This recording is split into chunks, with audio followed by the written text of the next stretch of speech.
হাতি সালাম ভালোভাবে কথাগুলো আর বুঝলি। আসসালামু আলাইকুম ভাই, আপনি কে? কেমন আছেন তাই বলেন তো? আমি ভালো আছি।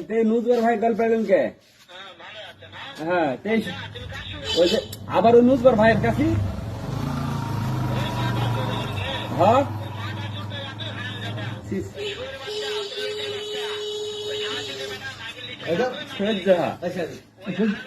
কথা বুঝতে পারবেন? হ্যাঁ, তুমি খানিক নসিহত পাঠ করো তুমি। চৌধুরী ভাই আপনি মানলেন হাতি মুক্তিযুদ্ধ সালাম আই তো তুলছে দেখ পরে পরে গুলি চালাবি আর কথা বলিস নি, আবার আবার কথা বলে তোর বাড়ি কোথায়, ঠিকানা দিত তো? ঠিকানা বলতে খবর দিন মা দাস শালা ঠিকানা দিচ্ছে না।